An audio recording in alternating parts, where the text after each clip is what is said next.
Eh, Alhamdulillah, terima kasih pada Dokter Cahyo yang telah meluangkan waktu untuk diskusi topik pada sore hari ini. Eh, Teman-teman, hari ini kita akan mendengarkan penyajian diskusi topik tentang asma yang akan disajikan oleh Dr. Abdurrahman. Sebelum kegiatan diskusi topik pada hari ini kita mulai, marilah kita berdoa terlebih dahulu. Berdoa dimulai. Bismillahirrahmanirrahim. Radina ya Rabba wa bil Islami dina wa bi Muhammadin nabiyya wa rasulah wa bi zidna ilma wa rizukna wa ja'alna minas sholihin. Amin ya rabbal alamin. Selanjutnya kami persilahkan kepada Dr. Abdurrahman untuk menyampaikan presentasinya. Waktunya 20 menit ya, Dok. 30. Selanjutnya. Baik, selanjutnya akan dilanjutkan diskusi 30 menit berikutnya. Waktu dan kesempatan kami persilahkan, Dok.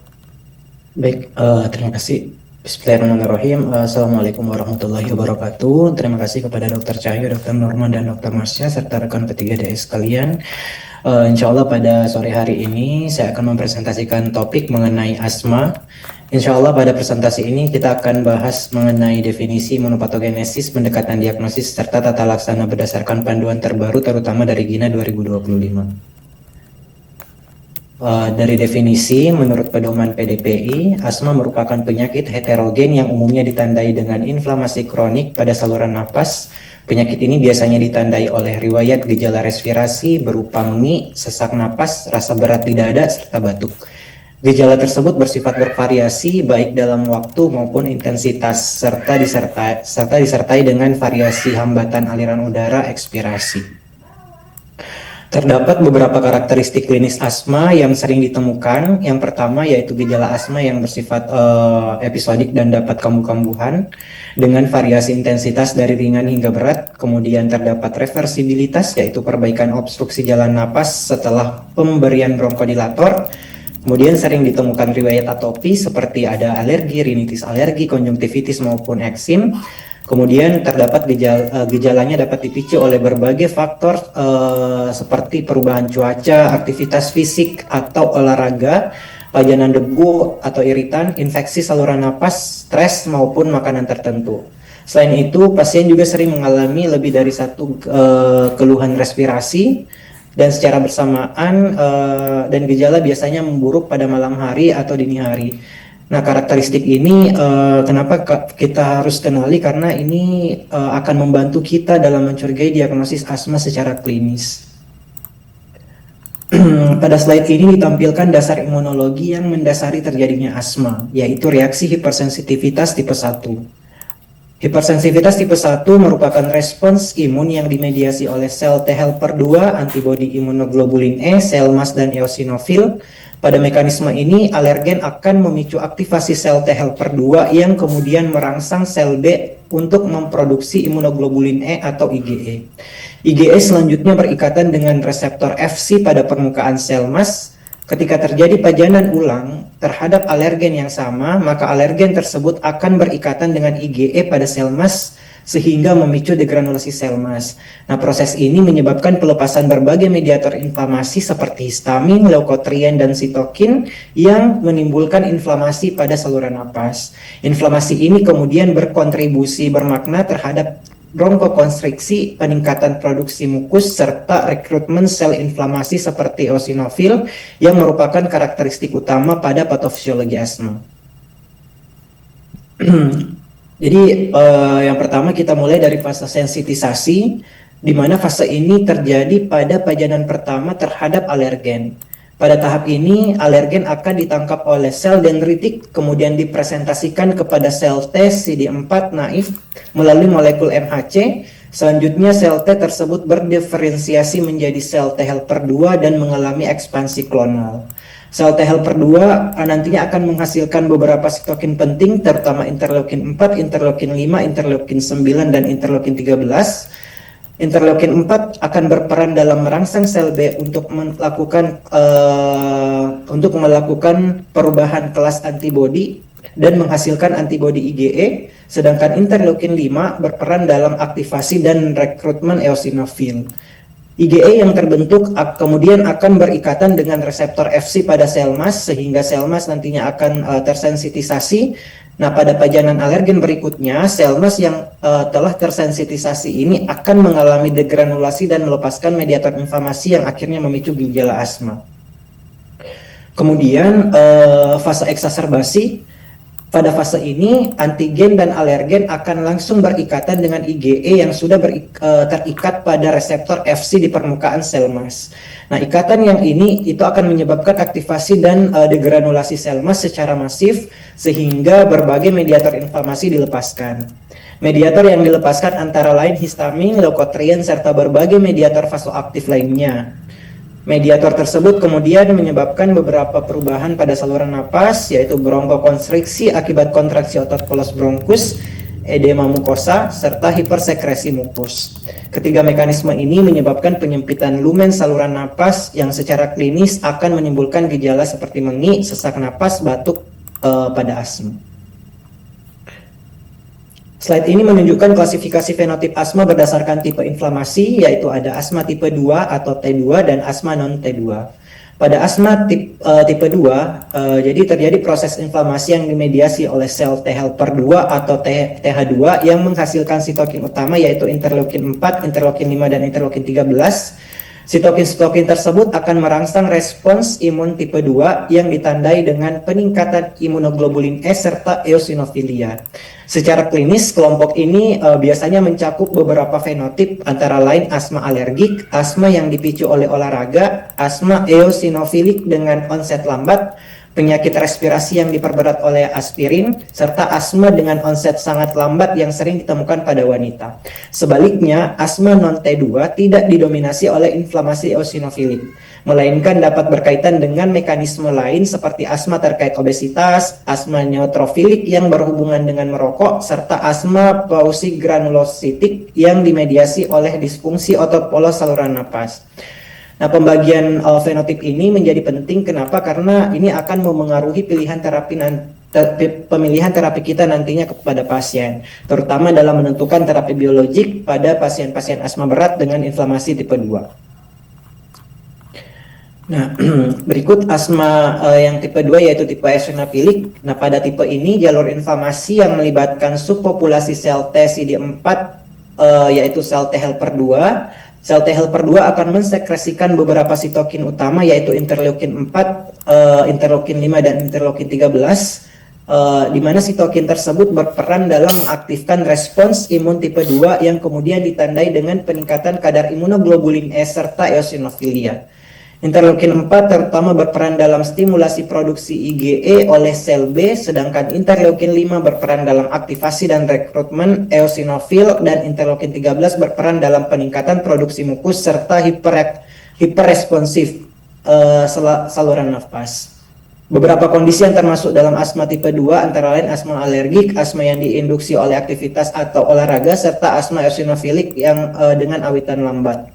Fenotip ini penting dikenali karena berkaitan dengan respons yang baik terhadap terapi biologi yang menargetkan jalur inflamasi tipe 2. Ya, jadi ini tadi yang barusan sudah dijelaskan. Kemudian bagaimana dengan asma non-T helper 2? Nah, ini di sini dijelaskan bahwa mekanisme inflamasi pada asma non-TH2 yang berbeda dengan asma tipe 2. Pada asma non-T helper 2, jadi proses inflamasinya tidak didominasi oleh eosinofil, melainkan lebih sering melibatkan neutrofil serta aktivasi jalur imun T helper 1 dan T helper 17.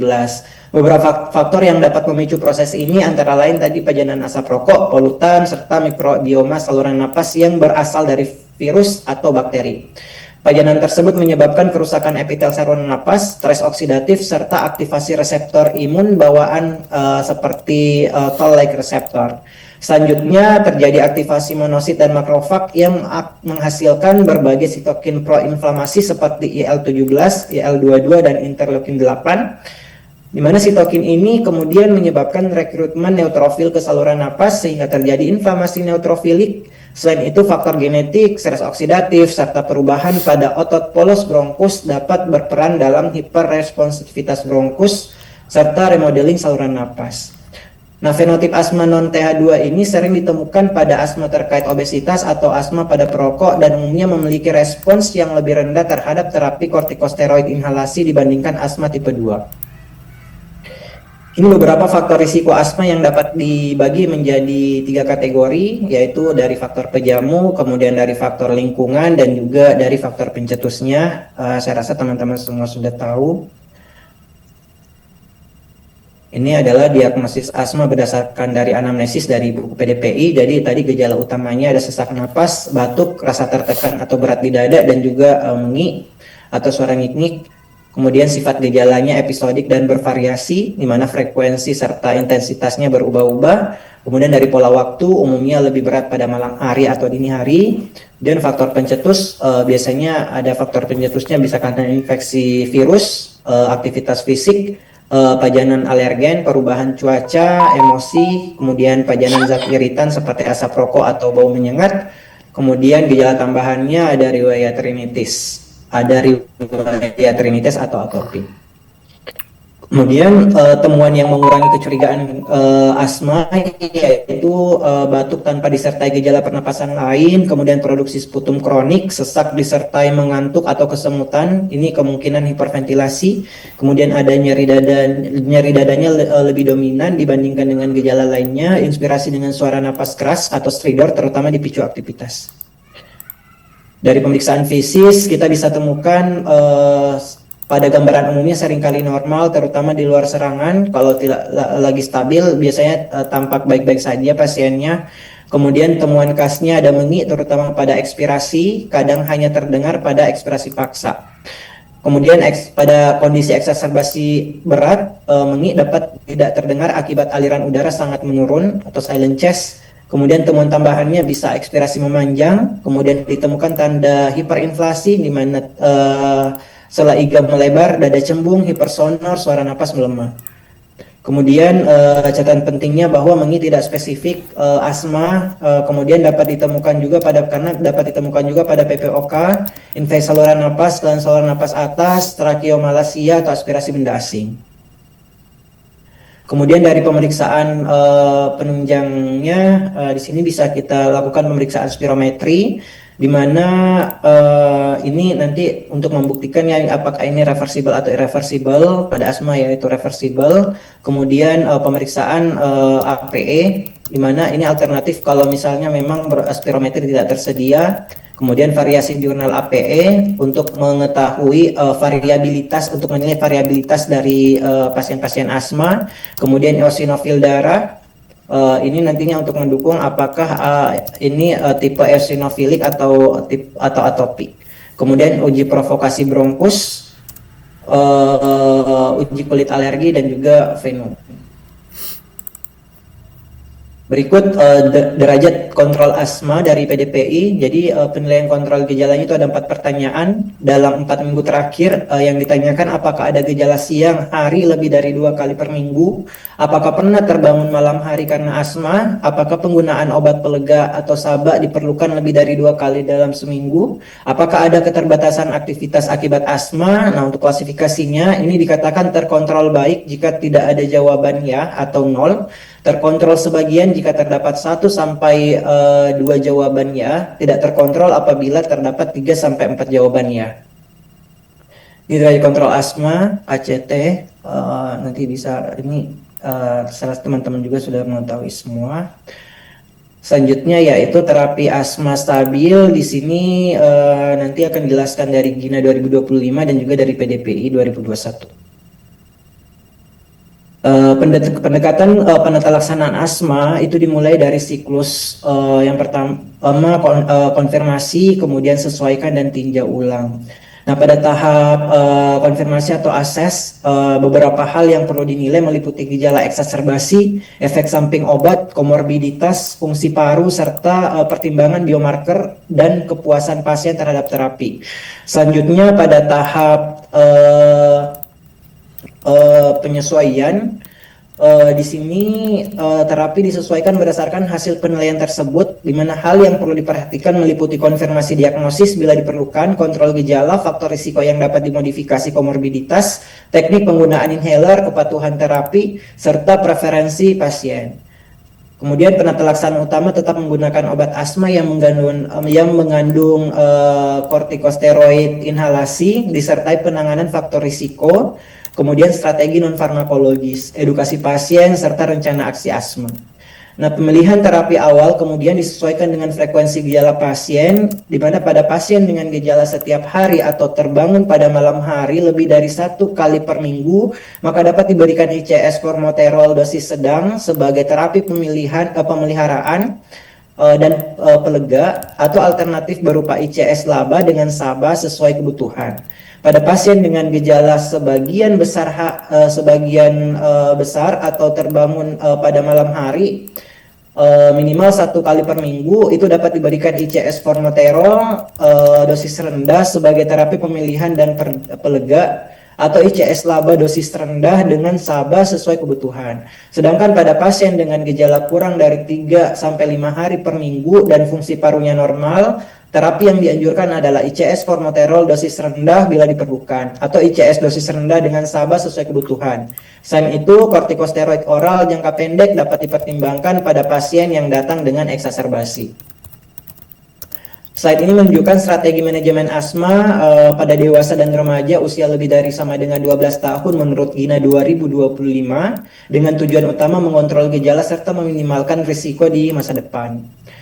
Pendekatan penata laksanaan asma bersifat individual dan mengikuti siklus sama ya, assess, adjust, dan juga review. Pada tahap assess tadi, dokter menilai beberapa aspek penting seperti gejala, riwayat eksaserbasi, efek samping terapi, komorbiditas, kemudian fungsi paru, serta kemungkinan biomarker inflamasi. Kemudian pada tahap adjust, terapi disesuaikan dengan mempertimbangkan kontrol gejala, faktor risiko yang dapat dimodifikasi, komorbiditas, teknik penggunaan inhaler, kepatuhan terapi, serta preferensi pasien. Nah, dalam pedoman GINA terdapat 2 jalur terapi utama. Yang pertama yaitu jalur pertama merupakan pilihan utama, yaitu menggunakan ICS formoterol sebagai pelega karena terbukti dapat menurunkan risiko eksaserbasi dibandingkan penggunaan SABA saja. Nah, pada jalur ini kita bisa lihat pada step 1-2 ini dengan menggunakan ICS formoterol dosis rendah sesuai kebutuhan. Kemudian pada step 3 menggunakan ICS formoterol dosis rendah sebagai terapi pemeliharaan dan pelega. Step 4 menggunakan ICS formoterol dosis sedang sebagai terapi pemeliharaan, dan step 5 dapat ditambahkan lama atau terapi biologik setelah evaluasi fenotip asma. Sementara itu, jalur kedua ini merupakan alternatif, terutama bila penggunaan SABA sebagai pelega masih dipertimbangkan. Pada jalur ini, terapi dimulai dengan kortikosteroid inhalasi dosis rendah, kemudian meningkat menjadi kortikosteroid inhalasi dengan SABA, dan pada tahap lanjut dapat dipertimbangkan penambahan lama atau terapi biologik. Nah, pendekatan ini bertahap, jadi pendekatan bertahap ini memungkinkan terapi disesuaikan dengan tingkat kontrol asma pada setiap pasien. Kemudian ini untuk obat-obat dan dosis pada GINA jalur 1 tadi. Dari terapi reda, antiinflamasi atau inflammatory reliever, disingkat dengan AIR, nanti bisa dibaca soalnya banyak dok.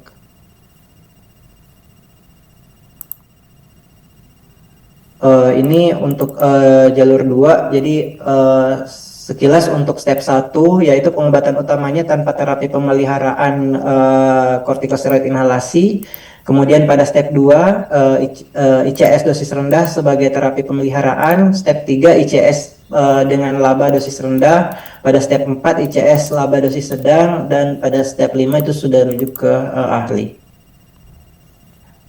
Kemudian ini terapi tambahan asma dengan bukti masih terbatas dari GINA 2025 menjelaskan bahwa ada beberapa tambahan terapi asma tetapi buktinya masih terbatas, yaitu pada step 1 dan 2 bisa diberikan imunoterapi alergen spesifik seperti leukotriene reseptor antagonis, ICS laba dosis rendah sebagai terapi awal, terapi ICS musiman. Kemudian pada step 3 itu peningkatan dosis ICS yaitu dosis sedang, imunoterapi alergen, kemudian LTRA atau teofilin lepas lambat. Step 4 bisa yaitu lama imunoterapi alergen dan LTRA atau teofilin.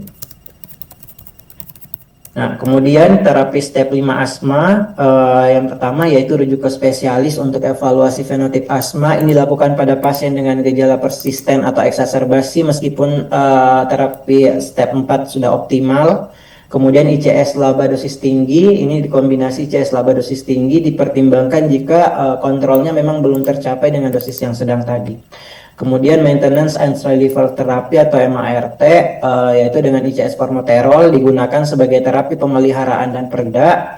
Terapi tambahan lama yaitu tiotropium atau triple inhaler, ini dapat memperbaiki fungsi paru dan menurunkan angka eksaserbasi. Kemudian azitromisin 500 mg 3 kali per minggu dipertimbangkan pada pasien dewasa dengan asma persisten setelah terapi optimal. Dan terapi biologi yaitu anti-IgE seperti omalizumab, anti-IL-5 seperti mepolizumab, benralizumab, anti-IL-4R, dupilumab, anti-TSLP yaitu TZP-lumab. Ini untuk asma berat dengan fenotip sudah diketahui. Kemudian terapi berbasis pemeriksaan sputum, jadi penyesuaian terapi ini berdasarkan eosinofil sputum digunakan pada pusat dengan fasilitas pemeriksaan sputum. Kemudian bronchial termoplasti yaitu prosedur intervensi bronkus yang dipertimbangkan pada pasien-pasien asma berat terpilih. Kemudian kortikosteroid oral yaitu prednison dosis rendah, pilihan terapi karena risiko efek samping terhadap penggunaan jangka panjang. Kemudian ini terapi asma stabil berdasarkan PDPI 2021. Jadi pada semua tahap dapat ditambahkan agonis beta 2 kerja singkat atau SABA sebagai pelega bila diperlukan maksimal 3-4 kali per hari. Ini nanti tergantung dari derajat asmanya. Pada asma intermiten untuk medikasi pengontrol hariannya yaitu bisa diberikan ICS formoterol dosis rendah bila diperlukan. Alternatifnya yaitu ICS dosis rendah setiap kali menggunakan SABA. Pada asma persisten ringan yaitu bisa diberikan glukokortikoid inhalasi 200-400 mikrogram budesonide per hari atau ekuivalennya. Alternatifnya yaitu teofilin lepas lambat, kromolin atau leukotriene modifier. Kemudian pada asma persisten sedang bisa diberikan kombinasi glukokortikosteroid inhalasi dengan dosis 400-800 mikrogram budesonide per hari atau ekuivalennya dikombinasi dengan agonis beta 2 kerja lama atau laba. Alternatifnya ICS dengan teofilin lepas lambat atau ICS dengan agonis beta 2 kerja lama oral ICS dosis tinggi lebih dari 800 mikrogram atau ICS 400-800 mikrogram dikombinasi dengan leukotriene modifiers.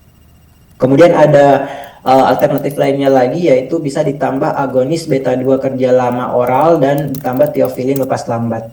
Sementara pada asma persisten berat, PDPI merekomendasikan pemberian kombinasi glukokortikosteroid inhalasi dosis tinggi lebih dari 800 mikrogram budesonide atau ekuvalen dikombinasi dengan labah ditambah salah satu bisa teofilin lepas lambat, leukotriene modifiers dan glukokortikosteroid oral. Alternatifnya yaitu bisa diberikan prednisolon atau metilprednisolon oral selang sehari 10 mg ditambah agonis beta 2 kerja lama oral dan teofilin lepas lambat. Nah, catatannya jadi bila asmanya sudah terkontrol, terapi dipertahankan minimal 3 bulan, kemudian diturunkan bertahap atau step down hingga mencapai terapi minimal dengan kontrol asma tetap baik. Ini dari Gina alergen imunoterapi, jadi terapi lain dari terapi tambahan dari asma. di mana alergen imunoterapi ini adalah terapi yang bertujuan untuk meningkatkan toleransi imun terhadap alergen dengan memberikan pajanan alergen secara bertahap dan terkontrol. Tujuannya untuk mengurangi gejala alergi, menurunkan frekuensi eksaserbasi, serta mengurangi kebutuhan obat asma. Indikasinya yaitu pada pasien dengan asma alergi yang sensitif terhadap alergen tertentu dan kontrol asma belum optimal meskipun sudah mendapat terapi inhalasi. Syaratnya yaitu fungsi paru cukup baik dan asma dalam kondisi stabil. Jenis imunoterapinya yaitu ada subcutaneous imunoterapi dan ada sublingual imunoterapi. Manfaatnya untuk mengurangi gejala alergen dan alergi dan asma, mengurangi kebutuhan obat, dan dapat memberikan efek jangka panjang setelah terapi diberhentikan. Kemudian vaksinasi pada pasien asma, di sini Gina merekomendasikan beberapa. Yang pertama yaitu influenza, kemudian respiratory syncytial virus, pneumococcus, pertussis, dan COVID-19. Terapi lain juga disebutkan ada bronchial thermoplasty, di mana prosedur bronkoskopi yang menggunakan energi radiofrekuensi untuk mengurangi massa otot polos saluran napas. Ini biasanya dipertimbangkan pada asma berat yang tidak terkontrol pada step 5 setelah terapi optimal dan evaluasi di pusat asma. Kemudian digunakan jika pasien tidak memenuhi syarat atau tidak memiliki akses terapi biologi. Kemudian vitamin D, kadar vitamin D rendah ini berhubungan dengan fungsi paru yang lebih buruk dan eksaserbasi yang lebih sering. Gina merekomendasikan suplementasi vitamin D dan dikatakan bahwa dapat mengurangi eksaserbasi pada pasien dengan defisiensi vitamin D. Tetapi bukti manfaat untuk kontrol asma secara umum masih terbatas. Kemudian pemilihan alat inhaler pada asma, ini jenis obat yang diperlukan, yaitu pemilihan kelas obatnya berdasarkan kontrol gejala, pencegahan eksaserbasi dan efek samping. Ketersediaan inhaler yaitu dipertimbangkan aksesnya, ketersediaan lokal, jumlah perangkat, dan juga biaya bagi pasien. Kemudian kemampuan pasien menggunakan inhaler, dampak lingkungan, dan juga kepuasan pasien. Kemudian selanjutnya masuk ke pembahasan asma berat. Di sini ada beberapa istilah yang digunakan. Yang pertama yaitu asma yang tidak terkontrol, yang ditandai oleh salah satu atau kedua kondisi berikut. Yang pertama yaitu kontrol gejala buruk, gejalanya sering, penggunaan obat pelega sering, aktivitas terbatas, kemudian terbangun di malam hari, kemudian eksaserbasi sering lebih dari atau sama dengan 2 kali dalam setahun, membutuhkan kortikosteroid oral atau lebih dari atau sama dengan 1 kali eksaserbasi berat yang memerlukan rawat inap. Kemudian ada difficult to treat asma. Ini adalah asma yang tetap tidak terkontrol meskipun sudah menggunakan ICS dosis sedang hingga tinggi dengan pengontrol kedua, biasanya laba, atau membutuhkan terapi dosis tinggi untuk mempertahankan kontrol. Kondisi ini sering disebabkan oleh faktor yang dapat dimodifikasi seperti teknik inhaler yang salah, kepatuhan buruk, kemudian merokok, komorbiditas, atau diagnosis yang tidak tepat. Sementara asma berat yaitu subkelompok dari difficult to treat asma, di mana asma tetap tidak terkontrol meskipun telah mendapat terapi maksimal, ICS laba dosis tinggi dengan kepatuhan dan teknik inhaler yang baik atau memburuk saat dosis terapi diturunkan. Slide ini menunjukkan angka kejadian asma berat berdasarkan klasifikasi Gina.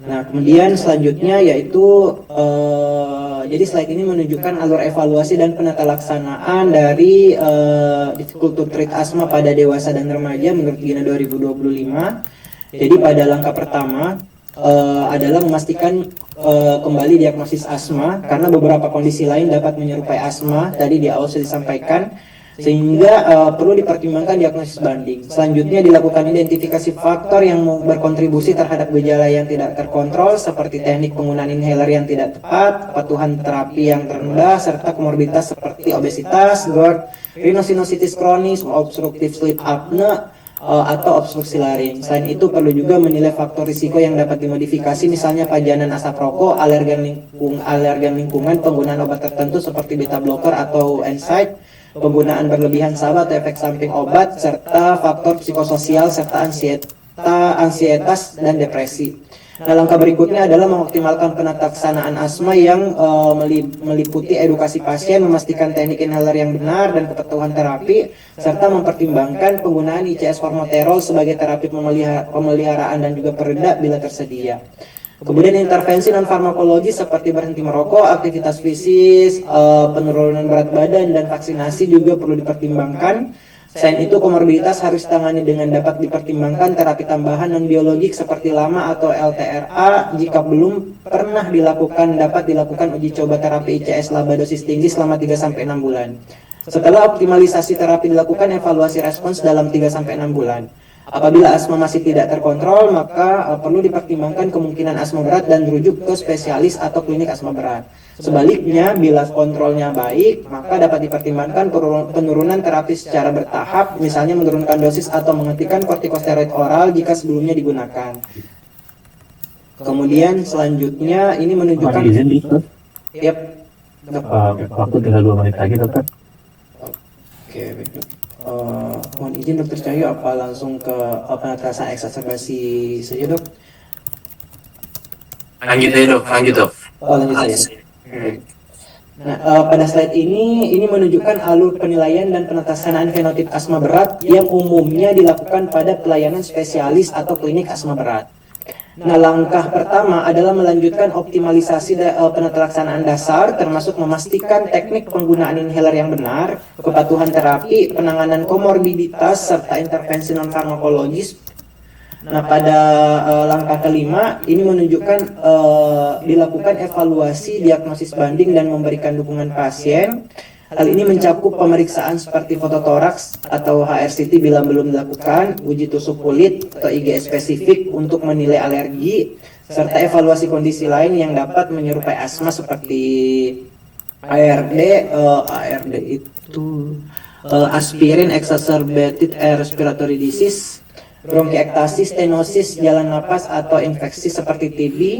Selanjutnya pada langkah ke-6 dilakukan penilaian fenotip asma berat khususnya untuk menilai apakah terdapat inflamasi tipe 2. Beberapa biomarker juga dapat digunakan antara lain eosinofil darah yang menunjukkan hasil lebih dari sama dengan 150 sel per mikroliter, kemudian veno lebih dari sama dengan 20, eosinofil sputumnya lebih dari sama dengan 2% atau adanya asma alergi. Nah, jika ditemukan inflamasi tipe 2 tinggi, maka dapat dipertimbangkan peningkatan dosis kortikosteroid inhalasi selama 3-6 bulan serta terapi tambahan non biologik. Misalnya pada kondisi seperti ARD tadi atau rhinosinusitis kronik dengan polip. Selanjutnya pada langkah ke-7 dipertimbangkan terapi biologik yang menargetkan inflamasi tipe 2. Apabila tersedia dan terjangkau, maka dapat diberikan. Apabila terapi biologik tidak tersedia atau tidak terjangkau, maka dapat dipertimbangkan terapi tambahan lain seperti LAMA, kemudian LTRA atau azitromisin dosis rendah, serta meningkatkan dosis ICS bila diperlukan. Sedangkan pada pasien dengan inflamasi tipe 2 rendah, evaluasi kembali diagnosis, kemudian teknik inhaler, kepatuhan terapi, dan komorbiditas. Selain itu dapat dipertimbangkan pemeriksaan tambahan seperti CT toraks resolusi tinggi atau bronkoskopi, serta terapi tambahan seperti LAMA atau azitromisin dosis rendah. Kemudian evaluasi biomarker tipe 2 juga dapat diulang bila kondisi klinis berubah, misalnya setelah penghentian kortikosteroid. Selanjutnya, ini alur pemilihan terapi biologik yang menargetkan inflamasi tipe 2 pada asma berat menurut Kina. Jadi, sebelum mempertimbangkan terapi biologik, penata laksanaan dasar harus sudah dioptimalkan, termasuk teknik penggunaan inhaler, kepatuhan terapi, penanganan komorbiditas, serta intervensi non-farmakologis. Terapi biologik dipertimbangkan pada pasien dengan asma berat yang tetap mengalami eksaserbasi atau kontrol gejalanya buruk meskipun sudah menggunakan terapi ICS laba dosis tinggi dan terdapat bukti inflamasi tipe 2. Di sini bisa kita lihat beberapa pilihan terapi biologik yang tersedia, antara lain yang pertama anti-IgE yaitu omalizumab yang diberikan pada pasien dengan asma alergik dengan bukti sensitisasi terhadap alergen serta kadar IgE yang sesuai dengan rentang terapi. Yang kedua yaitu anti-interleukin 5 atau anti-L5 reseptor seperti mepolizumab, reslizumab, atau benralizumab yang ditujukan pada pasien dengan asma eosinofilik. Ditandai dengan peningkatan eosinofil darah. Kemudian yang ketiga anti-interleukin 4 reseptor yaitu dupilumab, interleukin 4 dan interleukin 13 sehingga efektif pada asma eosinofil dan atau inflamasi tipe 2. Yang keempat yaitu anti-TSLP yaitu tezepelumab yang bekerja lebih awal pada jalur inflamasi dan dapat digunakan pada berbagai fenotip asma. Untuk pemilihan terapi biologik ini dilakukan dengan mempertimbangkan kriteria kelayakan pasien, biomarker inflamasi, riwayat eksaserbasi, komorbiditas, serta faktor biaya dan preferensi pasien. Jadi setelah terapi dimulai, maka dilakukan evaluasi respons minimal setelah 4 bulan. Jika respons baik, maka terapi dapat dilanjutkan dengan 6-12 bulan. Sedangkan bila respons tidak adekuat, dapat dipertimbangkan untuk mengganti ke terapi biologik lain yang sesuai. Kemudian ini adalah pemantauan dan pelaksanaan terapi pada pasien dengan asma berat yang dilakukan melalui kolaborasi antara dokter spesialis dan juga layanan kesehatan primer, di mana setelah terapi diberikan, maka langkah selanjutnya adalah evaluasi respons terapi.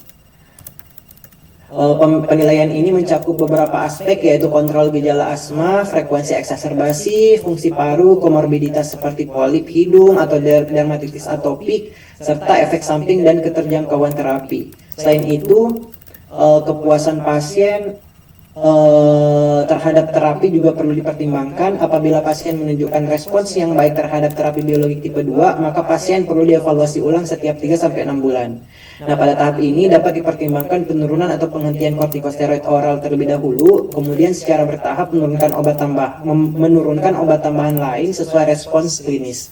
Jika kontrol asma tetap baik selama beberapa bulan, maka dapat dipertimbangkan penurunan dosis ICS laba, namun terapi pemeliharaan tidak dianjurkan untuk dihentikan sepenuhnya. Pada sebagian besar pasien, terapi biologik biasanya tetap dilanjutkan. Sebaliknya, jika tidak terdapat respons terhadap terapi biologik, maka terapi tersebut sebaiknya dihentikan dan dilakukan evaluasi kembali terhadap diagnosis, teknik inhaler, kepatuhan terapi, komorbiditas, serta kemungkinan efek samping obat.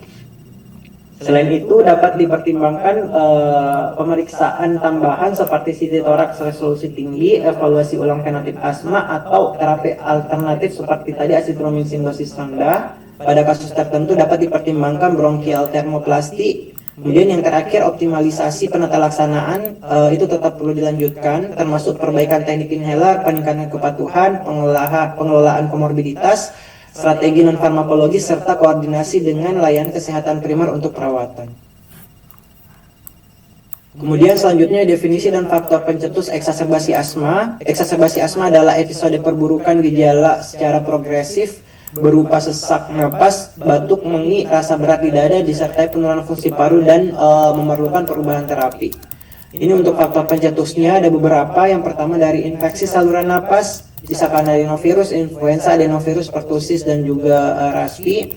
Kemudian bisa karena pajanan alergen, serbuk sari, debu kedelai, spora jamur, kemudian alergi makanan, polusi udara, perubahan musim, dan kebutuhan terapi yang buruk.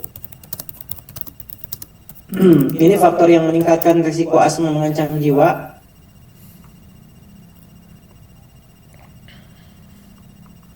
Berikut adalah penata laksanaan eksaserbasi asma di pelayanan primer. Jadi penelaksanaan eksaserbasi asma di pelayanan primer menurut INA, pasien biasanya datang dengan perburukan gejala asma akut atau subakut. Maaf Dokter Rahman, ini yang asma akut ada berapa slide? Asma akut sisa 2 slide lagi dokter.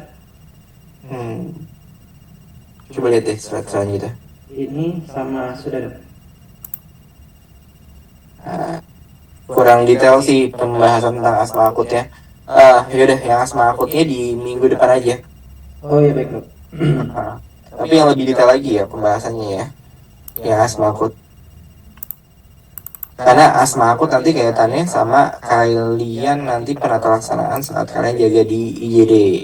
Ya, jadi harus udah tahu tuh penata laksanaan asma akut seperti apa. Ya. Boleh lanjut sesi tanya jawab, silakan. Baik dokter, terima kasih. Terima kasih atas penjelasan oleh Dr. Rahman. Selanjutnya kita masuk ke diskusi dan tanya jawab. Kami persilahkan pada rekan-rekan ketiga DS yang ingin bertanya, silakan raise hand. Baik, sudah ada Dr. Andri yang raise hand. Silakan dok. Baik, terima kasih moderator atas kesempatannya, terima kasih atas presentasinya Dr. Abdurrahman. Izin dokter, pada tata laksana asma yang ada track 1, 2, 3, 4, dan 5. Di situ disebutkan direkomendasikan untuk pemberian ICS formoterol dokter. Sedangkan di guideline sebelumnya itu diberikan SABA. Apakah penyaji dapat menjelaskan mengapa ada perubahan dari Gina untuk terapi tersebut, dokter? Terima kasih.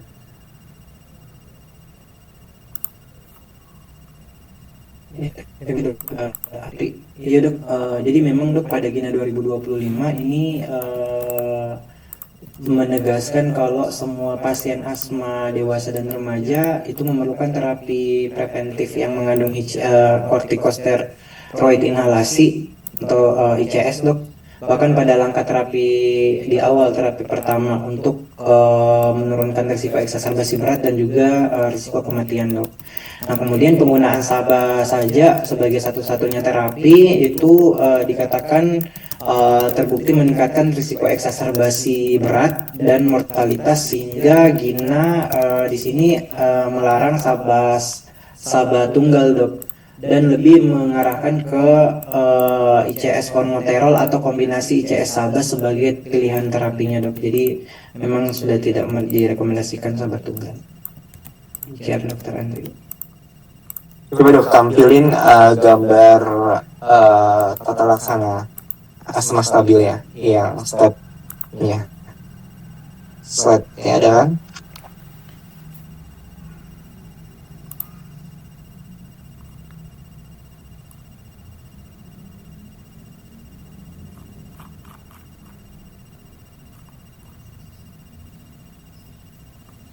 Ya, izin saya screen dok.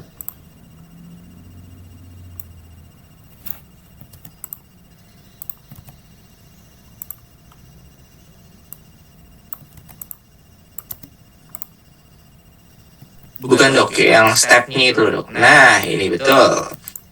Ini ada 2 track ya, track 1 sama track 2. Apa sih bedanya track 1 sama track 2?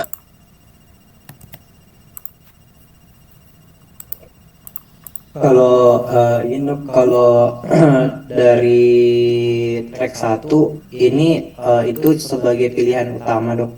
Kalau track 2 itu sebagai alternatif saja dok. Alternatif ya. Jadi yang pertama itu sebenarnya pilihan sekarang ini adalah pemberiannya ICS formoterol ya sebagai reliever untuk menurunkan risiko eksaserbasi. Sedangkan kalau misalnya kita nggak ada ICS, kita bisa menggunakan SABA sebagai reliever. Jadi intinya kalau kita kasih obat asma itu ada apa? Ada pengontrol ya, dan ada pelega. Kalau dulu kan ada pengontrol dan ada pelega ya. Peleganya adalah peleganya siapa dok? Peleganya siapa dok? Peleganya si ICS apa si SABA dok? Hah? Peleganya Apa dok? SABA, peleganya SABA. Angkanya kalau dulu tuh ya, kalau kita ketemu pasien asma dikasih 2 tuh terapinya, diberikan Abax plus dikasih SABA, kasih Ventolin juga. Diberikan dok, ini ya Pak Bu diberiin 1 Symbicort med dagangnya ya, atau Seretide, satunya lagi diberikan Ventolin.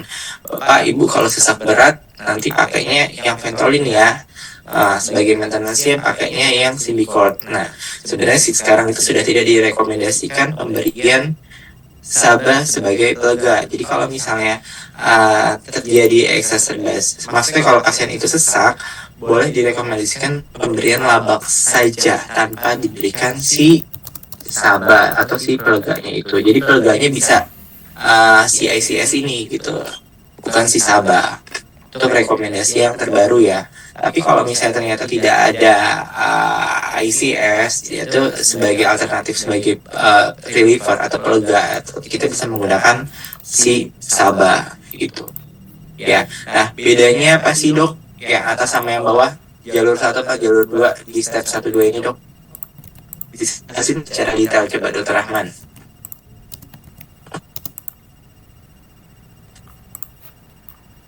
Coba dijelasin Pak Man. Masih mute dok. ya maaf dokter.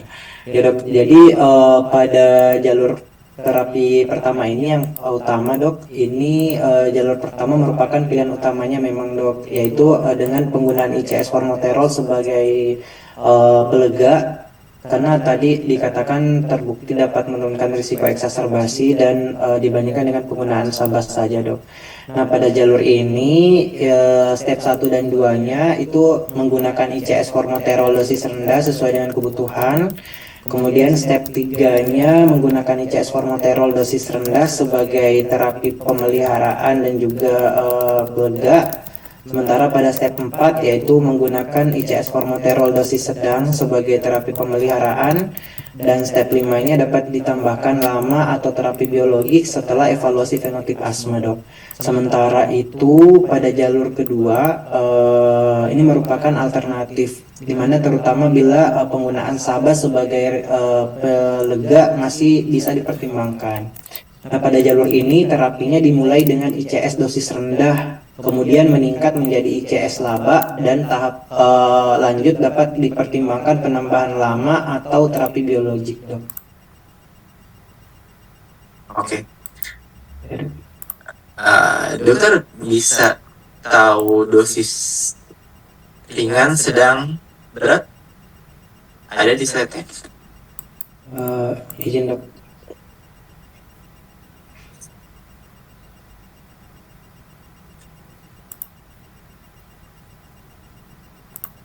Ini dosis obat dan dosis pada jalur 1 tadi dok, berdasarkan usia. Kemudian ini pada jalur 2 dok. Pada jalur 2. Tadi.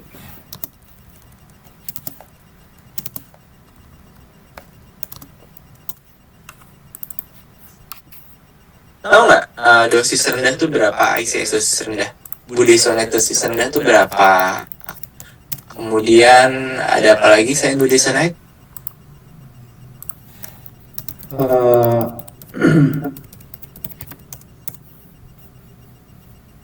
Dok.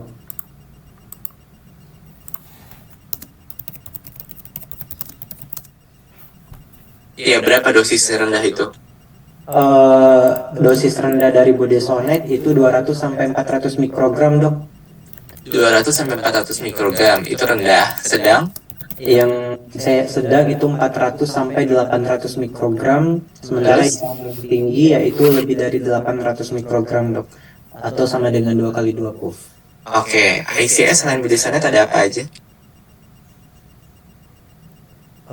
Ya dok, ICS selain budesonide ada apa aja? ada salmeterol fluticasone dok. Fluticasone dosisnya berapa? Fluticasone dosis rendahnya 100 sampai 250 mikrogram dok, atau 2 kali 1 puff. Kemudian dosis sedangnya itu 250 sampai 500 mikrogram atau 2 kali 1 puff juga. Sementara dosis tingginya lebih dari 500 mikrogram dok. Lebih dari 500 mikrogram. Nah, kalau kalian pakai, kalau pasien, jadi kembali lagi ke step tadi deh. Step tadi yang balik lagi yang gambar tangga ini. Nah, ada step 1 sampai step 2 ya. Step 3 diberikan sama nih di track 1 sama track 2 ya. Sama-sama diberikan ICS-nya dosisnya rendah ya. Sama kan? Sama-sama rendah. Berarti rendah kalau misalnya kita kasih budesonide di dosis berapa? Budesonide berarti di dosis 200 sampai 400 dok. 200 sampai 400. Sediaan budesonide yang ada? Sediaan budesonide yang ada 160 mikrogram per Ada 80, ada 160 kan? iya dok. Iya. Berarti kalau misalnya kalian mau berikan pada pasien dengan di step 3 mau berikan dosis rendah, berarti berapa kali sehari?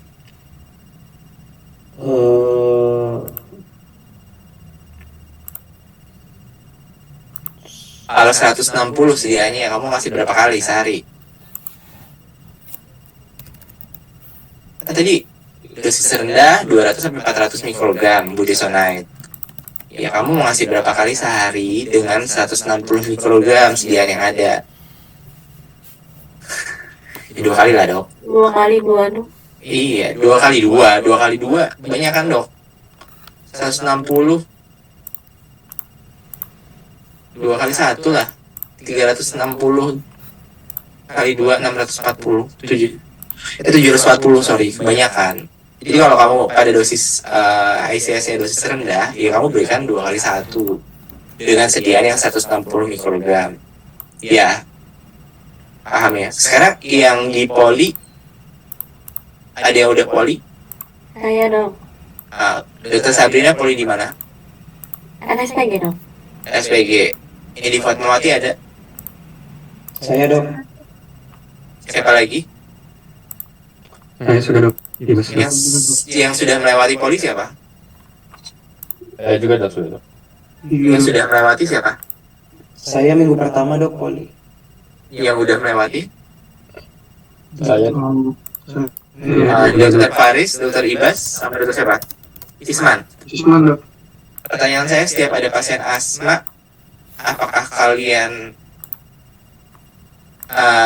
cek skor ACT-nya?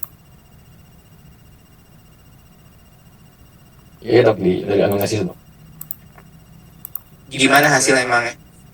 Jelasin ke saya, kalau kalian ketemu pasien asma, terus kamu kan cek ACT tuh kayak gimana follow up-nya? Dicek nggak ACT-nya?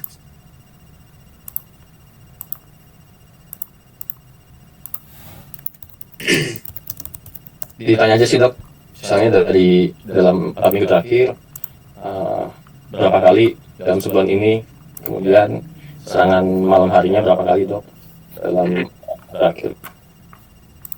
Terus apalagi di skor ACT? Seberapa sering pakai alat hisap, obat hisap. Nah, terus Kemudian jadi ini Dokter Faris, tolong kalau misalnya di poli ACT, ada nggak di poli lembar ACT? Wah, ada dok. Nggak ada. Besok di print ya, terus ditempel. Kan kalian masih belajar nih, dulu saya zaman BPJS tuh kita belajar, kan kita masih belajar. Jadi kita bikin tuh tabel ACT, ditempel di meja pelayanan kita.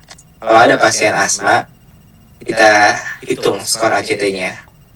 Ya, kan itu bisa menentukan naik dosis atau enggak. Benar nggak sih? Apa sih gunanya skor ACT, Dokter Rahman? Ya dok, untuk untuk keperluan penentuan terapi. Untuk evaluasi kan, Iya, dok. terapi kalian berhasil apa enggak? Kan ada yang asma terkontrol penuh. Kalau terkontrol penuh ACT-nya berapa, Dokter Faris, skornya? 0 dok. Terkontrol penuh Oh, terkontrol. 25. 25. Ada terkontrol sebagian dan tidak terkontrol. Ini bukan sih? Iya dok. Kalau yang Iya. Masa kalian nggak tahu, harusnya lebih paham. Ya, jadi kalian baca yang terkontrol penuh itu berapa. Kemudian kalian hitung skor ACT-nya. Jadi kalau dia terkontrol penuh selama 3 bulan terus-terusan, apa yang akan kalian lakukan? Dia terkontrol penuh tuh. 3 bulan terkontrol penuh, apa yang dilakukan?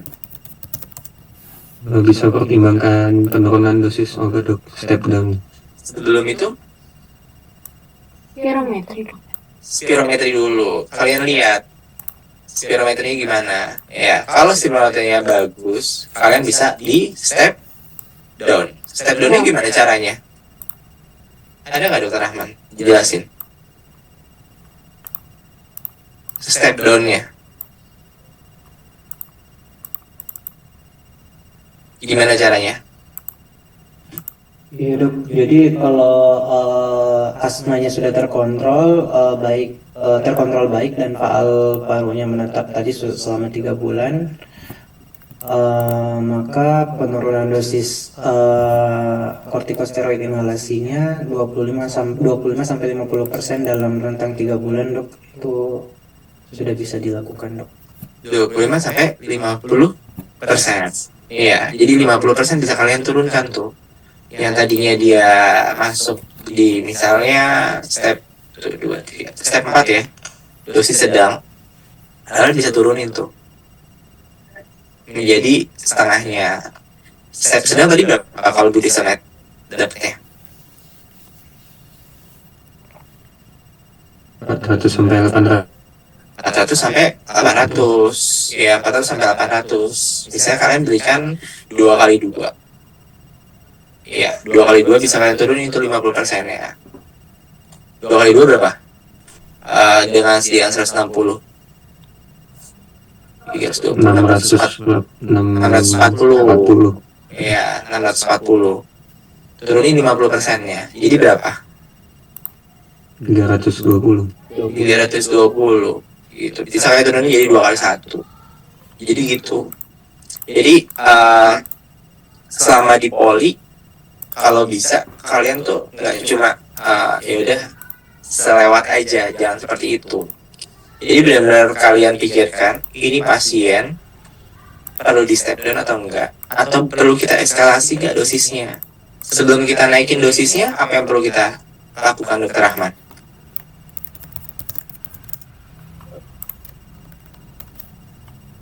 Iya, Dok.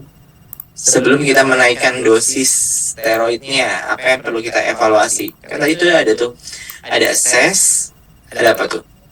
Coba lihat slide-nya. Ini, Dok. Jadi dilihat lagi, Dok, apakah diagnosisnya tadi sudah tepat, betul-betul asma, kemudian kontrol gejala dan faktor risikonya sudah dimodifikasi, komorbiditasnya, yang ada pada pasien, kemudian teknik penggunaan inhaler dan kepatuhannya, Dok. Nah, berarti konfirmasi kan diagnosisnya, gejala dan faktor risikonya gimana, komorbidnya gimana, teknik penggunaan inhalernya gimana, kepatuhannya gimana. Kalau memang ternyata dia sudah benar, ya komorbidnya sudah diatasi, kemudian teknik penggunaan inhalernya udah tepat, tapi dia masih sesak pasiennya atau masih mengeluh batuk-batuk, kita bisa naikkan dosisnya. Gitu. Ya, kita adjust. Ya, oke, lanjut deh. Pertanyaan selanjutnya silakan.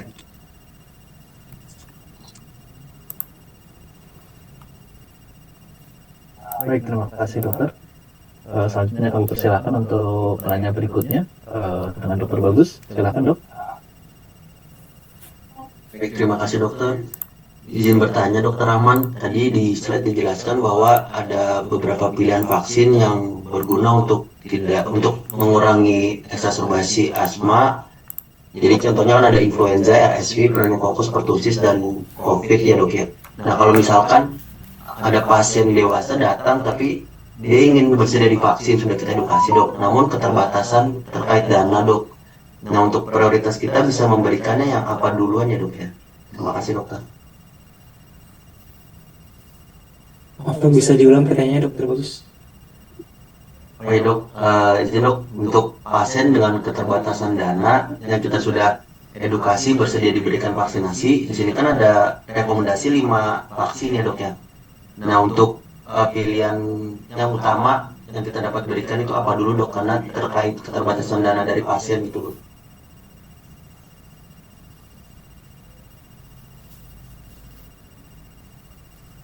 Baik, silakan Dokter Rahman. Apakah sudah? Ya dok, berarti yang dipertanyakan sebenarnya lebih ke prioritas pemilihan vaksinnya ya dok, kalau memang ada keterbatasan dari biaya. Ya dok, jadi saya pernah baca juga dok dari untuk pemilihan prioritas dari pemberian vaksin pasien-pasien asma, itu prioritas pertama yang dipilih adalah COVID-19 dok. Ini ada tadi di slide juga disebutkan itu ada bukti kuat berbasis kohort nasional dok kalau pada pasien-pasien dewasa dengan asma khususnya yang pernah mengalami eksaserbasi dengan terapi kortikosteroid oral berulang atau pernah dilakukan rawat inap itu memiliki peningkatan risiko rawat inap dan kematian akibat COVID-19 dok, itu dari yang sebelumnya dok. Nah, kemudian pasien dengan riwayat serangan asma dalam 24 bulan terakhir itu juga harus dipertimbangkan sebagai prioritas untuk vaksin COVID-19 dok. Karena ya mungkin karena COVID-19 ini vaksinnya program nasional ya dok. Nah, kemudian prioritas kedua adalah pneumokokus dok. Jadi pneumokokus ini kita ketahui penyebab rawat inap terbanyak juga ya dok, dan kematian pada dewasa dengan penyakit paru kronik. Ya dok, sepemahaman saya dua itu dok menjadi prioritas.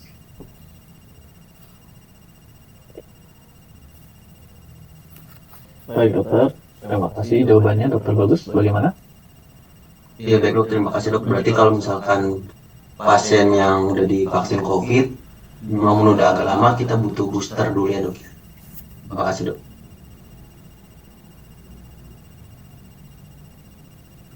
Halo. Sorry. Bang Cahyo. Iya, silakan dokter. Itu tadi ada imunopatogenesis asma nggak ya? Ada. Coba mau lihat. Jadi sebenarnya asma timbul karena apa sih?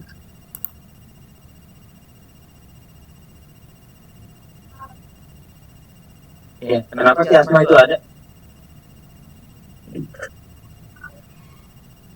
Iya dok. Jadi asma ini muncul karena adanya suatu pajanan dok. Adanya bahasa mana ya? Karena ada suatu pajanan sehingga menimbulkan suatu hipersensitivitas. Ya, saya nggak berkomentar karena perasaan juga belum baca. Di apa ada kok. Makasih.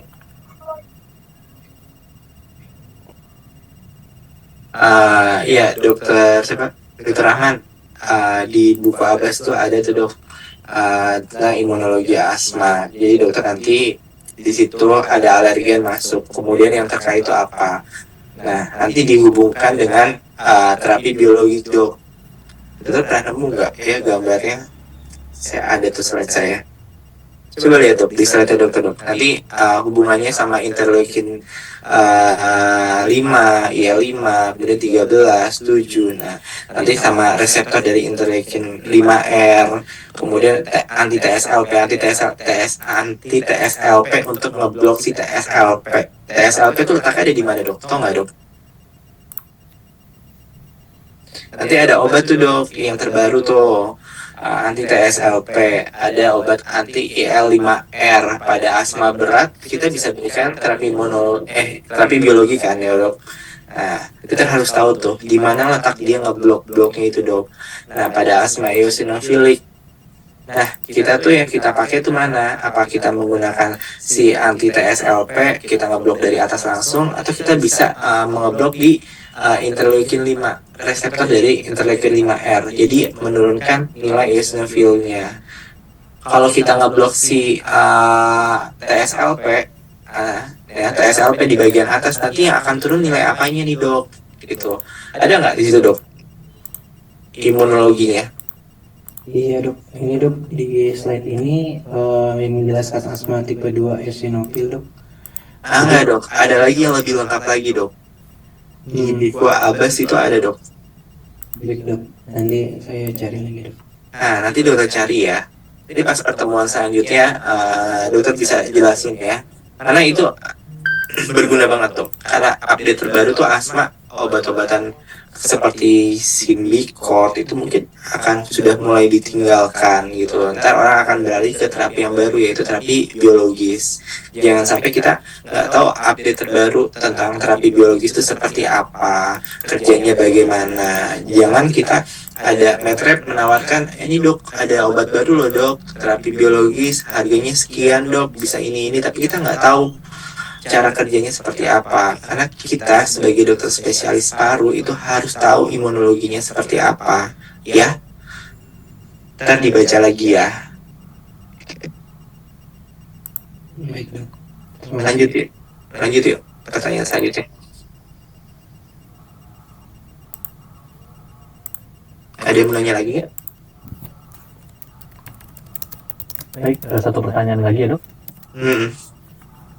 Ya, silakan dokter Riki. Terima kasih moderator. Izin pertama ya Dr. Rahman, pada yang Dr. Rahman presentasikan itu ada terdapat asma yang sulit diobati dan asma berat.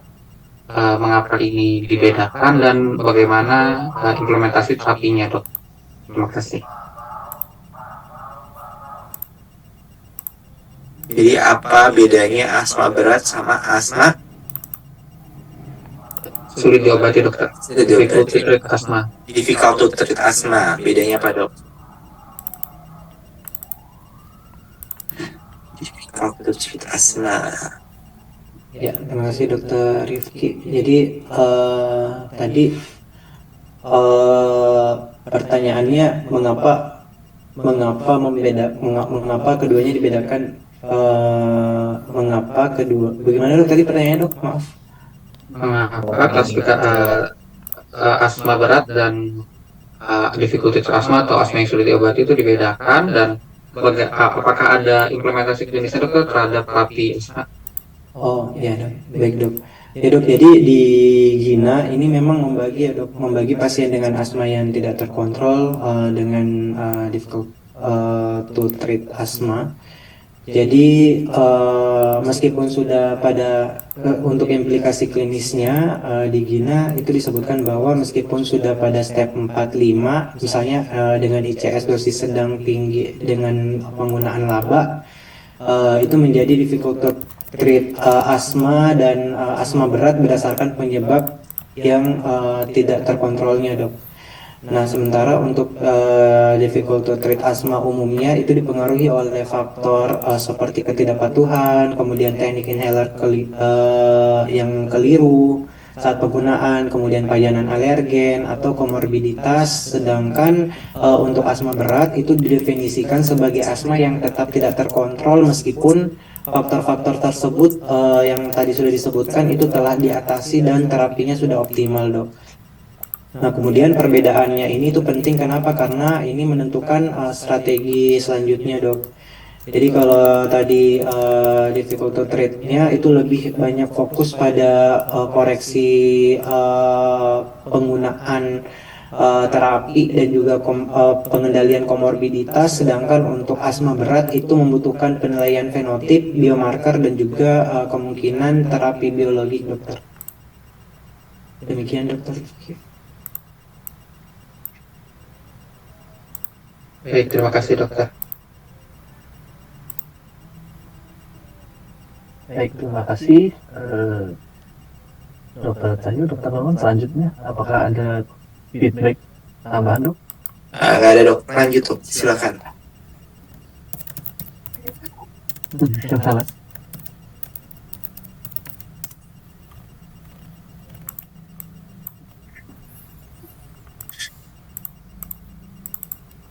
Ada lagi yang mau tanya? Baik, teman-teman tiga-tiga lainnya, apakah ada pertanyaan? Angkatan 3 kalau mau nanya silakan.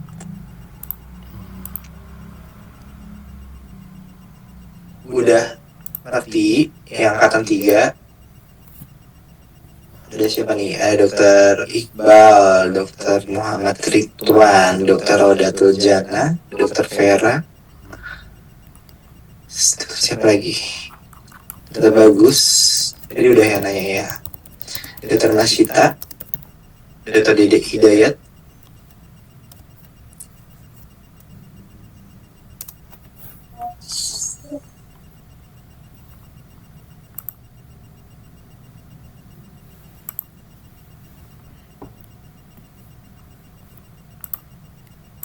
Rekan-rekan dari angkatan 3, apakah ada pertanyaan? Dipersilahkan.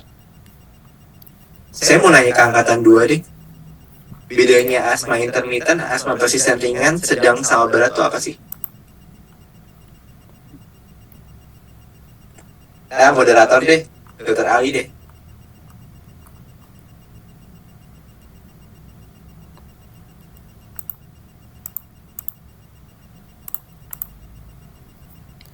Baik dokter, Hmm. izin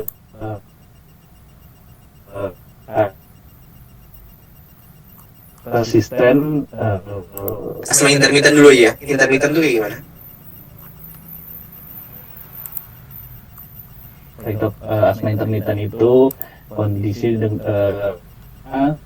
di mana Jangan banyakan pakai di mana dan adanya, nanti dimarahin dokter Prof Mukhtar loh.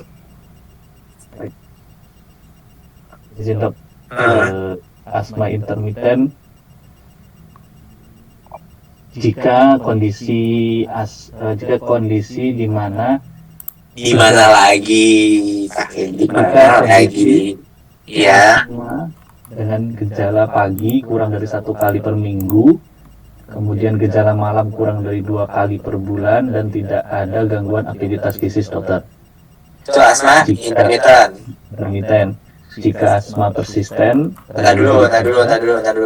Dokter Versa deh. Asma persisten ringan kayak gimana dok? Ya dokter, izin dok, untuk asma persen ringan kita lihat pertama dari gejala siang harinya dokter. Apakah dia gejalanya itu kan dia itu lebih dari 2 hari per minggu dok. Jadi gejala siang harinya itu dia tidak setiap hari. Kemudian dari serangan malam hitungannya masih per bulan dokter, bisa 3 kali per bulan dokter. 3 kali per bulan? Per bulan persisten ringan dok, iya, serangan malamnya dok. Bener gak dokter Rahman? izin 2 kali ya dok. 2 kali, itu 2 kali per bulan. Terus? Kemudian kita lihat dari riwayat penggunaan dari inhaler dok, apa biasanya 2 kali per minggu gitu. Penggunaan inhaler emang dinilai dalam menilai derajat asma stabil? Tidak dok. Tidak. Ya dinilai kan gejala. Terus apa aja? Gejala siang, kemudian malam, terus fungsi parunya kan? Fungsi parunya pada persisten ringan masih dari VP1 per KVP-nya masih di atas 80 gitu. VP1 per KVP apa VP1 aja? VP1 per KVP loh. Benar, bukan VP1 saja yang dinilai. VP1 per KVP loh. Gimana dokter Rahman? Ya dok, kalau paru yang dinilai VP1 per KVP-nya dok. VP1 per KVP? Iya dok. Dengan saya cuma VP1 aja ya. Nanti dilihat lagi ya. Sama nilai APE, APE-nya gimana? Pada persisten ringan nilai APE-nya masih di atas 80% itu. Variabilitasnya? Variabilitasnya 20% sampai 30%. 20 sampai 30%. Iya. Dokter Rifki, persisten sedang. Kayak gimana dok? Dokter izin jawab dok. Untuk persisten sedang gejalanya harian dokter, gejalanya hampir setiap hari, serangan mengganggu aktivitas tertidur dan tidur membutuhkan bronkodilator setiap hari dokter. Untuk gejala malamnya lebih dari 1 kali per minggu. Untuk paru-parunya dokter, paru-parunya APE-nya 60 hingga 80%, satu-satunya 60 hingga 80%, dan variabilitas APE-nya lebih dari 30%. Dokter Sofa, persisten berat dok. Dokter Sofa, ada nggak Dokter Sofa di sini? Dok. Resisten berat gimana dok? Gejala hariannya terus menerus, terus gejala malamnya sering kambuh, gejala malamnya sering, kemudian aktivitas fisiknya terbatas, kemudian PEP 1-nya kurang dari sama dengan 60% dari nilai prediksi, sama APE-nya kurang dari Berapa? variabilitas APE-nya lebih dari 30%. APE-nya nilai APE-nya berapa persen? Kurang dari berapa persen? Kurang dari 60% nilai prediksi, sama variabilitas APE-nya lebih dari 30%. Lebih dari 30%. Nah, kalau kita melakukan pemeriksaan fungsi paru, spirometri pada pasien dengan asma, gambaran spirometrinya gimana, Dokter Andre? Ya dokter, spirometrinya kita gambaran restriksi dokter. Benar, gambaran restriksi, Dokter Rahman. Obstruksi dok, spirometri. Ya, obstruksi itu kayak gimana, Dokter Andre? Selesai lagi. Gambaran obstruksi itu dari VEP 1 dibanding KVP-nya itu kurang dari 80% dokter, sehingga kita dapat menentukan ini sebuah obstruksi dok. Benar nggak, Dokter Rahman? 75. 75 per 80? PEP 1 per KVP kurang dari 75% dok. 5 ya dok. 75%. Terus apalagi pemeriksaan apalagi yang kita perlukan untuk melihat dia gambaran asma atau bukan, bedanya asma PPOK, Dokter Pak Awan? Izin dok, bisa dari nilai FEP 1-nya menurun kurang dari 80% dari nilai prediksi. Kemudian bisa dibedakan dengan pemberian atas bronkodilatator dok. Jika Apa gimana? ada perbaikan nilai lebih dari 150 ml atau lebih dari 20%, berarti itu reversible atau dikatakan lebih mengarah ke PPOK, sedangkan pada asma itu kalau ada reversible berarti asma, tapi kalau ada tetap sama berarti PPOK. Kalau reversible itu asma dengan nilai post bronchodilator itu VP 1-nya meningkat berapa persen? 20% dok, dan 150 ml ya. 12% dok. 12% dan 12% dan 200 ml. Dan 212% atau 200 ml atau 12% dan 200 ml Dan 12% dan 200 dan ml. atau dan ya, jangan lupa ya, dan ya, kalau misalnya salah satu aja dikatakan reversible atau tidak? tidak dok, karena harus dan. Tidak. Jadi tidak. Ya, jadi kalau misalnya ya dia tidak terjadi peningkatan lebih dari 12% dan 200 mili, itu dikatakan tidak reversible ya. Jadi kemungkinan pasiennya apa? Irreversible dok. Yang irreversible itu apa biasanya? PPOK. PPOK. Oke. Itu ya. Terus apa lagi ya? Apa lagi? Dokter Nurman ada yang mau nambahkan dok? Silakan dok. Lanjut aja dok. Lanjut. Oke dok. Ya, jadi jangan lupa ya, itu kurang lebih mengenai asma ya, secara garis besarnya. Jadi kita udah bahas tentang asma. Nanti kita bahas lagi tentang asma akut. Asma akut tuh nanti kita bahas, ada asma akut ringan sedang, asma akut berat, sama asma akut yang mengancam jiwa. Tata laksana itu beda-beda tuh. Ya, gimana yang ringan sedang, gimana yang berat, gimana yang mengancam jiwa. Tuh. Nah, nanti dibahas siapa ya? Harus itu bukannya sepsis sama ARDS ya? Itu kapan membahas ya? Izin dok, untuk sepsis dan ARDS masuk di urutannya Bang Asmi dok setelah asma dan PPOK dok. Jadi pertemuan minggu depan PPOK kemudian baru ART sepsis dokter. Oke. Asma akut nanti saya mau minta siapa ya yang bahas ya? Dari angkatan 3 deh tentang asma akut. Ya. Terserah dari kalian siapa yang mau ditunjuk, silakan. Baik dokter. Izin konfirmasi ulang dok. Untuk minggu depan topiknya asma akut, pembahasan tentang asma akut ringan sedang, berat, dan Ya pokoknya asma akut, tentang asma akut, dari asma, definisi asma akut sampai tata laksananya. baik. Ya, Dokter. Baik dokter. itu. Terus ada yang bertanya?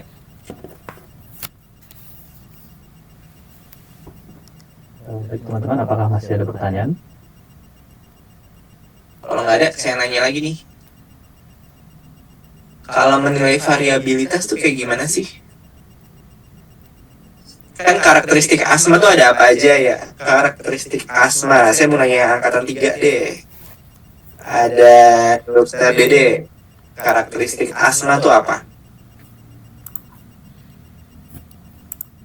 Baik dokter, izin menjawab dok. Biasanya kita akan menilai dari frekuensi sesaknya dok, kemudian batuknya, kemudian menginjak dalam sehari atau serangan per minggunya berapa kali, kemudian pada gangguan tidur akibat gejala malam, kemudian apakah ada gangguan aktivitas harian dokter? Karakteristik asma bukan itu. Yang lain coba bantu. Karakteristik asma. Izin bantu Ini dokter. Ya, yang angkatan 3 ya. Silakan teman-temannya. Ini dokter, untuk karakteristik asma itu ada berdasarkan variabilitas, gejala bervariasi dari waktu dan intensitasnya, kemudian untuk episodik, terdapat fase bebas gejala, kemudian reversibilitas, dapat terjadi perbaikan gejala dengan pemberian benzodiazepin atau tidak. Terus Kemudian gejala dicetuskan oleh ada pencetusnya juga. Terus ada lagi?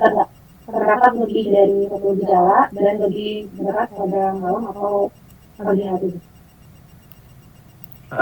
Terus ada lagi? Ada lagi yang bisa bantu? Tadi yang dinilai variabilitas. Terus apa lagi? Reversibilitas, pencetus. Ada 5 loh, baru 3 nih. Variabilitas, reversibilitas, pencetus, sama apa lagi? 2 lagi. Izin dok, Nah, izin menambahkan episodik dok, kambuh ya dok. episodik. Terus apa lagi? Satu lagi. Ada alergi atau atopi dok pada sesuatu dok, riwayat Atopi. Ya. Jadi ada 5 ya, jangan lupa itu karakteristik dari asma. Dia variabilitas, kemudian episodik, reversibilitas, atopi, sama ada faktor pencetusnya. Variabilitas itu apa yang dimaksud variabilitas? Izin menjawab dok. Kalau untuk variabilitas mungkin dibagi, kalau misalkan subjektif dia bervariasi intensitas serangannya dok. Bisa kayak sering memburuk pada malam hari dok. Kalau untuk yang objektifnya mungkin APE-nya yang diurnal lebih dari 20% dok. Cara ngitungnya gimana?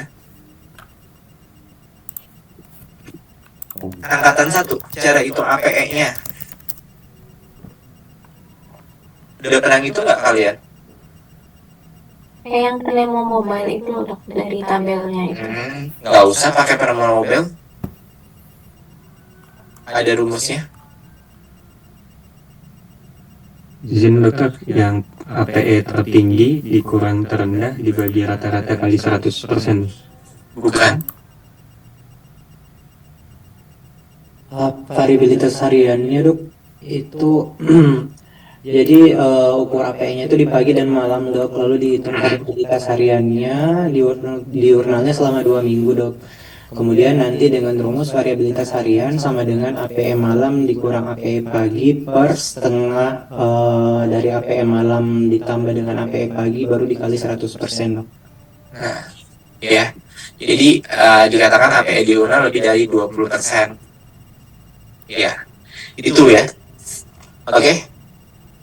Nggak usah pakai pro mobile, jadi kita hitung aja manual. Jadi kalau kalian ketemu sama pasien asma, terus habis itu kalian nggak punya spirometri, kalian bisa nilai pakai APE-nya. Ya, pada pasien dengan asma biasa terjadi variabilitas, terjadi peningkatan APE lebih dari 20%. Gitu. Ya, paham ya? Oke, ada yang mau tanya lagi? Dok, isi dok. APE-nya udah punya belum?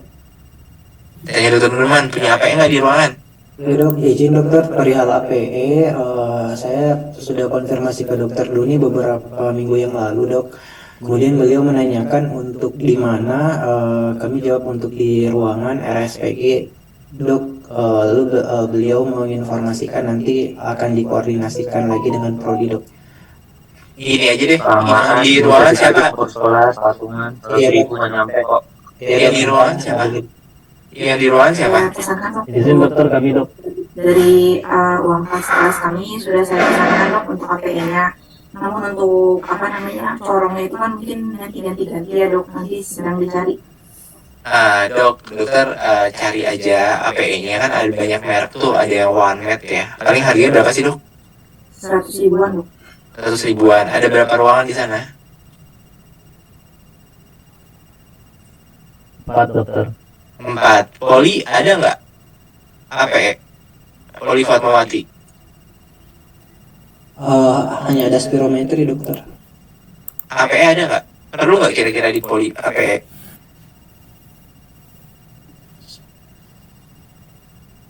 Perlu nggak? Perlu. Nah, siapa bendaharanya? Enggak sofa. Dokter Sofa, tolong dibeliin. Nanti kalau misalnya dari prodi nggak ganti, ntar minta ke saya, ya. Kalau udah ada barangnya kabarin saya ya.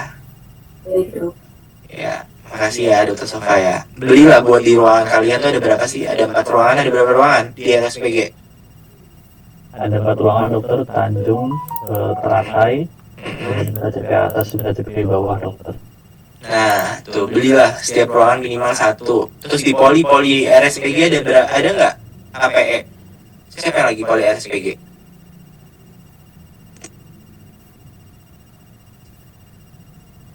Siapa yang lagi di poli RSPG?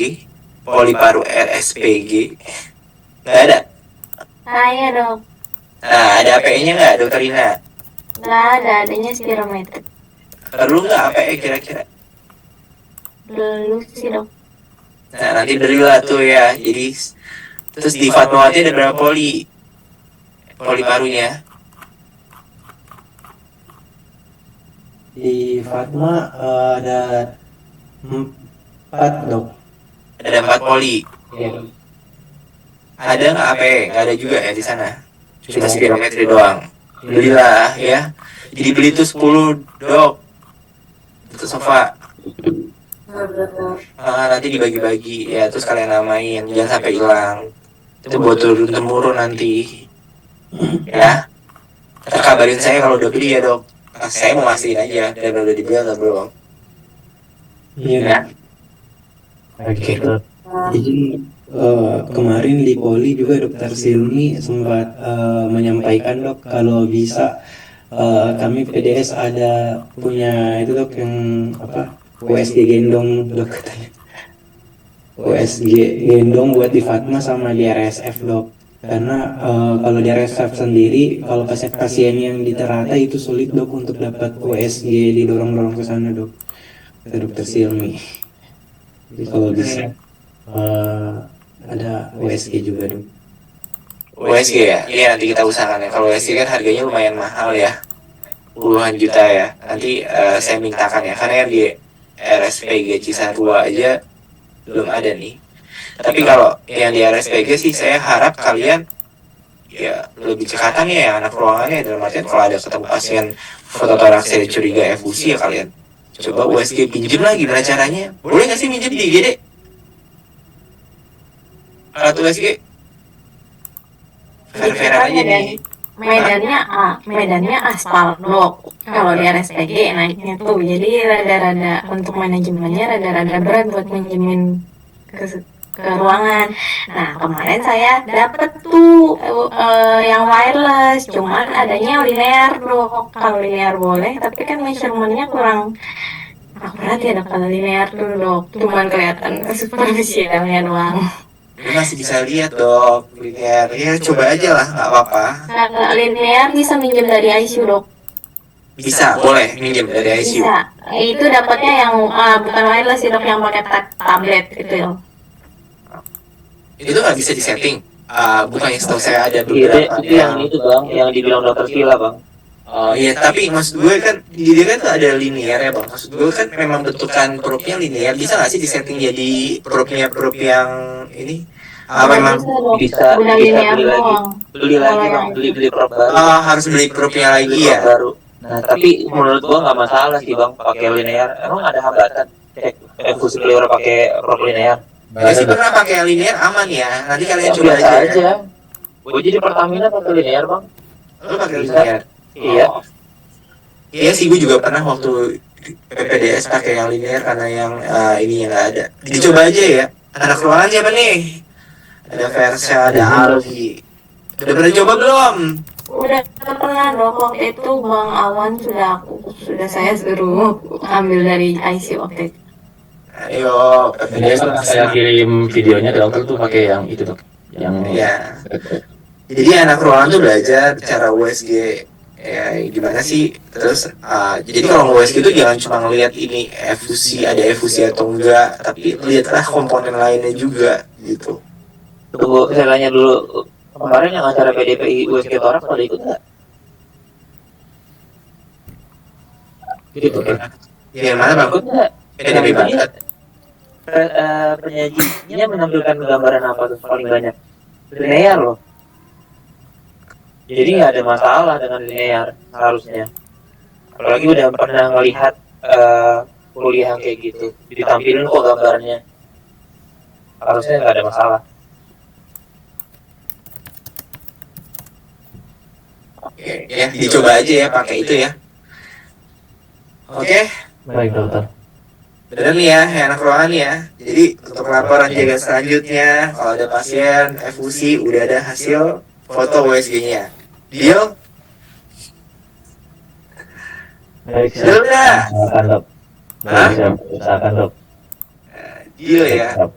PPDS harus semangat tuh, harus cari tahu tuh, harus ada rasa ingin tahunya lebih besar dibanding kami yang udah konsulen. Cuman dok izin dok, kalau pinjam dari ICU jangan lupa dibalikin. Iya, jangan lupa dibalikin, hati-hati, namanya pinjam, jangan lupa dibalikin, hati-hati, dijaga ya. Ya walaupun maksud saya tuh walaupun nanti ujung-ujungnya kalian mau ngelakuin fungsinya di OK, yang ngelakuin fungsi itu senior, yang penting kalian tahu lah. Oh ini loh efusi, oh ini loh perkiraannya nanti sekian efusinya gitu. Bagus aja kalau misalnya kalian bisa menentuin letaknya mau dilakukan di mana tindakan fungsinya. Gitu. Jadi nanti pas fase selanjutnya kalian udah tahu lah, gampang lah. Ini cara pakai USG udah tahu gitu. Ya. Baik dokter. Bisa ya? Ya, insyaallah dokter. Bisa, oke. Apa jangan lupa disiapin. Ya. Baik dokter, nanti pesanannya kami tambah dok. Nah, oke. Ada yang mau tanya nggak?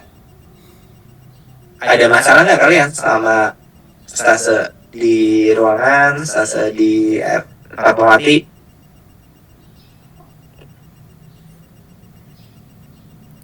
Sementara untuk di RSPG aman dok. Aman. Nggak ada libur kan? Tidak ada libur dokter. Iya, PPDS emang nggak ada libur. Kecuali semester 1 ya. Nggak ada libur. Iya, semester 1 ada libur ya? Berapa minggu liburnya? Semester 1, iya semester 1 ya? Angkatan 3 ya? Iya dong. Iya. Oke. Ya udah, oh ya, saya ada mau sedikit tambahan dari kalian. Kayak maju jurnal reading tuh. Tolong kalau misalnya udah dapet jadwal, infoin ke narasumbernya, jangan mepet. Iya. Terus jadwal apa tuh ilmiah lainnya kayak TP ya, tinjauan pustaka itu kan udah dapet jadwal dari 2 bulan atau 3 bulan sebelumnya kan ya? Ada nggak yang mepet-mepet sekarang ini? Dapet jadwalnya? Sudah dapat jadwal semua, Dok.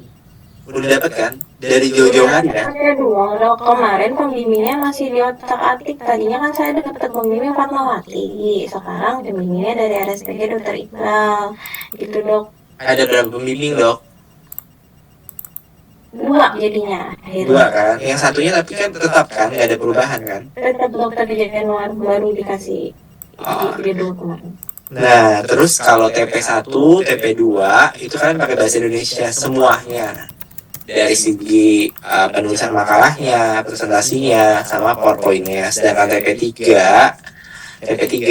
itu nanti kalian penulisan makalahnya bahasa Indonesia, presentasinya bahasa Inggris, PPT-nya dalam bahasa Inggris.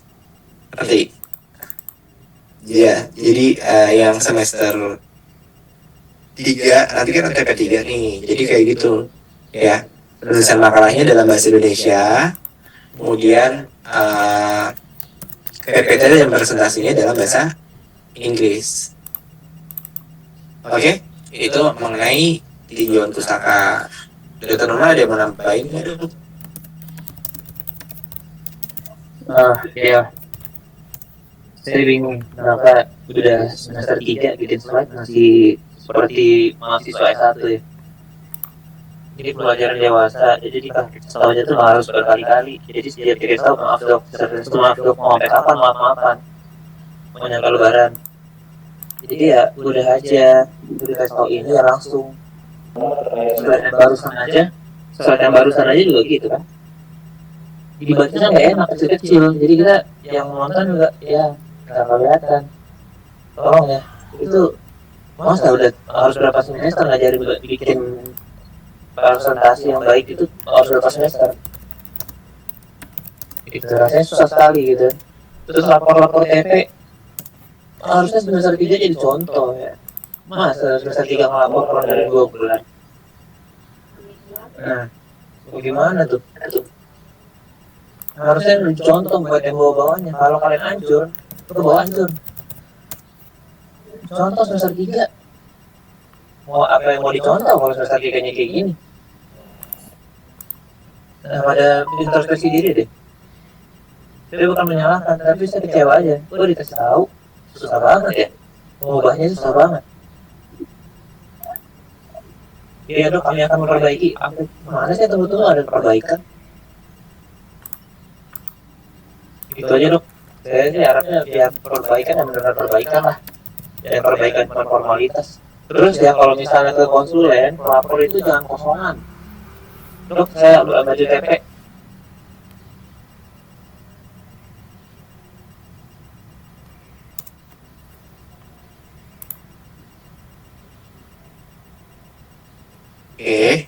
Apa yang mau diarahin? Nggak ada draft, nggak ada yang diomongin. Ada ide kek, oh saya mau baju tentang asma dok, ini saya mau bahas ini, bagaimana dok penarahan? Kayak gitu. PPD tuh kayak gitu. Kalau kayak gitu kalian sama aja kayak anak S1 namanya, penarahan dok, tapi kosongan. Itu kan cuma ke saya, ke semuanya. Kalau kalian ke semuanya kayak gitu tuh kalian menghargai konsulennya kayak gitu. Karena serius berarti mau maju TP, karena sadar udah ada di pikiran kalian apa yang mau saya majuin. Kalau kosongan mau ngapain? Kalau S1 saya masih maafin, kalau ini udah nggak bisa maafin kalau PPDS. Harus lebih maju dibandingkan S1 kan. Terus juga bikin struktur untuk maju TP, jangan kayak makalah S1 atau makalah internship dong. Malu saya bacanya. Yang ngirim TP ke saya tuh makalah internship tuh kalau saya bilang. PPDS itu makalahnya adalah makalah lebih menjurus, lebih mendalam. Mau bahas ILD bukannya dari definisi etiologi itu ILD apa, ILD apa yang mau kita ini, patogenesis kayak gimana, gambarannya gimana, itu yang mau ditekenin lebih dalam. Tolong ya perbaiki yang kayak gitu. Ini saya sebenarnya malas ngomong sebenarnya, itu prihatin aja dan kalian nggak ada perubahan kayak gitu dokter saya. Makasih. Oke, udah ya. Jadi dari Dr. Nurman kurang lebih seperti itu ya tambahannya ya. Dari teman-teman ada yang mau ngasih feedback balik nggak? Iya.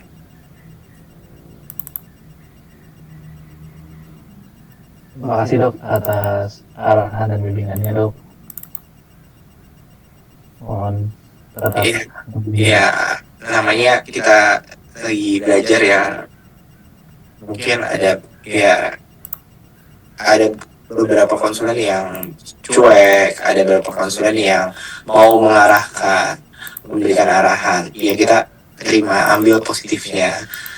Ya, yang bersyukur kalau ada konsulen yang mau memberikan arahan.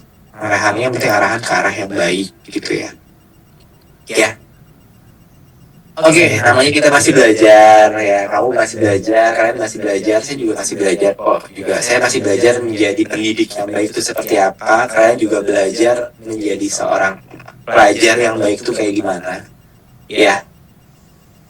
Oke, dari saya cukup. Udah mau buka puasa. Ya. Ada yang mau tanya? Izin bertanya dokter, saya. Bilang. Lempar.